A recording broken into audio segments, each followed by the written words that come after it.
behind every inspirational picture, there is an untold story of constant pain, persistent effort, and determination.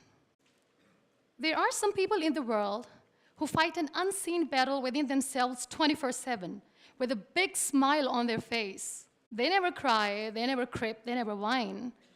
I call such people warriors because these people know the art of living life, and they're way better than those people who just exist in the world.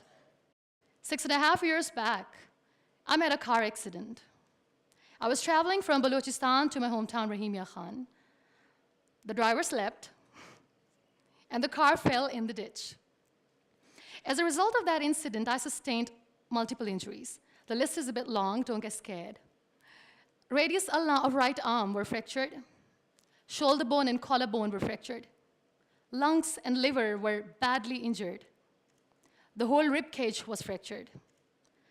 But the injury that changed my life and my personality completely was the spinal cord injury. 3 vertebrae of my backbone were completely crushed. It took us an hour or so to find an ambulance in Balochistan.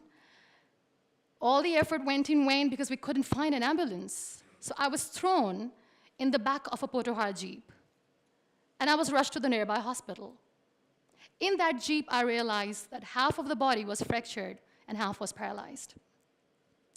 We were rushed to the nearby hospital. There we came to know there was no first aid. I was kicked out.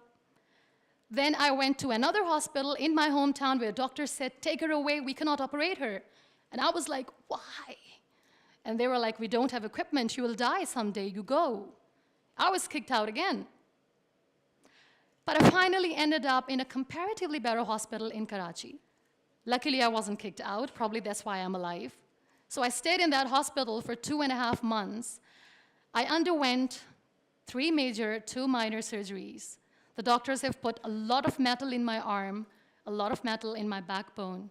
So I feel more like an iron lady now. But those 2.5 months that I spent in the hospital were dreadful. I was in severe pain, both physically and psychologically. Many people left. Very close ones. The ones who were supposed to stay with me were the ones who left me when I needed them the most. I was devastated. Life was completely pointless, aimless, colorless. I was tired of wearing the white scrubs, looking at the white walls, doing nothing, sitting idle. I really didn't want to live. But then I realized that instead of crying for the people who were not meant to be with me, and for the legs which I have lost, I have people around me who want to see me alive.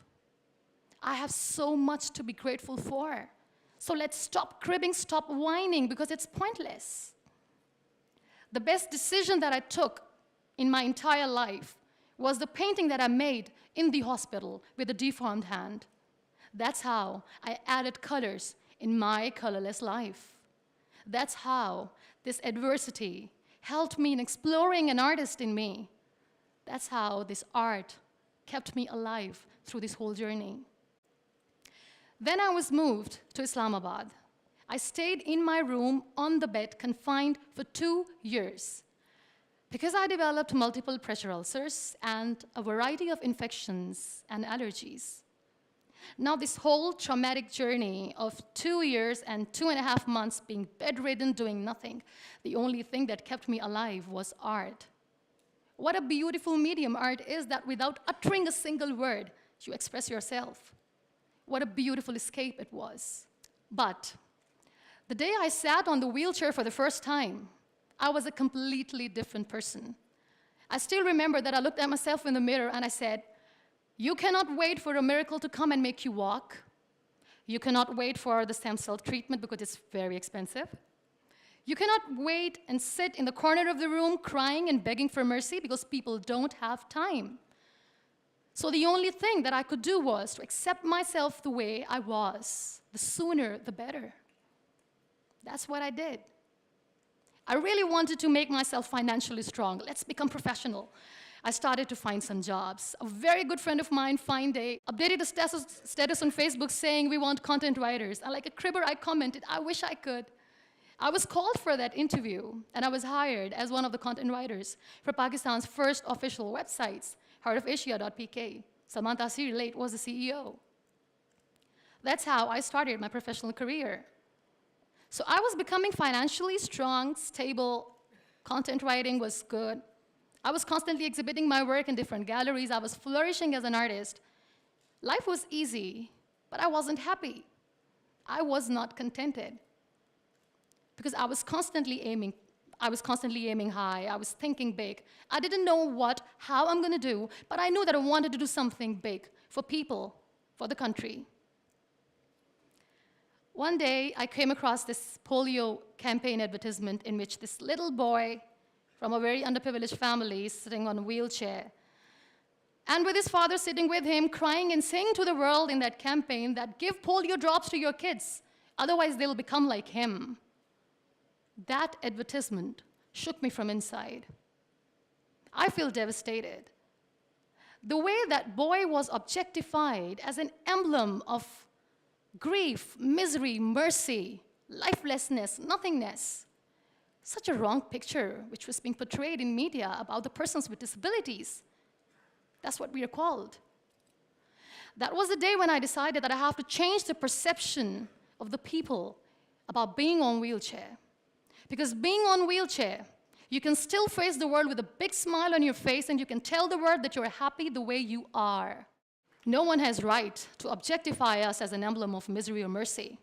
We are human beings. We breathe. We have souls. We are alive. We feel. We don't need your sympathies. We don't need your empathies. Let us live. No one has right to diss our abilities. We are capable enough to breathe and to live each and every moment of our lives. I recently did a modeling campaign for Toni & Guy, and that makes me Pakistan's first wheelchair-bound model. I'm brand ambassador of the Body Shop Pakistan, and I'm one of the very lucky Pond's Miracle women. It's always good to know that there are very few wheelchair-bound artists in the world, and I'm proud to be one, being a Pakistani, trying to preserve the ethnic jewels of the country in the paintings adorned by very graceful, strong, and powerful Pakistani women, which I paint. Very soon, I'm going to be Pakistan's first wheelchair-bound TV host. And I'm blessed to have a beautiful 3-year-old son, which, he was here, but he was so cranky. Now, you all must be thinking that why I'm using the word wheelchair over and over again in my talk. This is the very perspective I'm talking about. This wheelchair is not my weakness. This wheelchair is not an adversity. This is my strength because the kind of attention that I get when I go anywhere is priceless. Everyone loves to be in the limelight. I have started enjoying to be in the limelight too. This is the very perspective I'm talking about. This wheelchair has given me an opportunity to explore what I had in me, and I never knew it. I feel really sorry for some people who play this blame game. They say they feel caged. They cannot perform well, they cannot excel because system is not allowing them to do. The government, Pakistan, the whole world, society, economy is not letting them grow as a person. They're not excelling in their careers.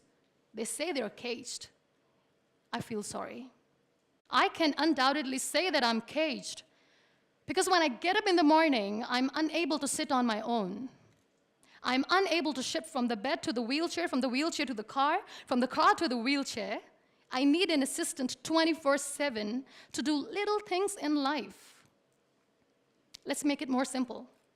When I feel thirsty at midnight, and when I forget, which I always do, when I forget to keep my water bottle on my nightstand, and when I don't see anyone around to help me, I stay thirsty for the whole night because I'm unable to get a glass of water for myself. I can undoubtedly say that I'm caged by my body, but my mind is free. And so is my soul, and so is my spirit. I can still dream big. I can still think big. I can still aim high. I can still aspire to inspire. Nothing should stop me. This wheelchair should not be the reason or an excuse of not doing anything in life. I still have big dreams. I still have big plans. And I still have to work on that. Be grateful for what you have. And trust me, you will always end up having more. And if you'll cry and if you'll crib for the little things in your life, you will never ever have enough. You want to excel, you want to grow, you want to be powerful and passionate and great professionals, learn the art of converting your adversities into opportunities. The moment you're going to learn it, sky's the limit. So be grateful, be happy, be alive, and don't let anyone diss your abilities. Thank you.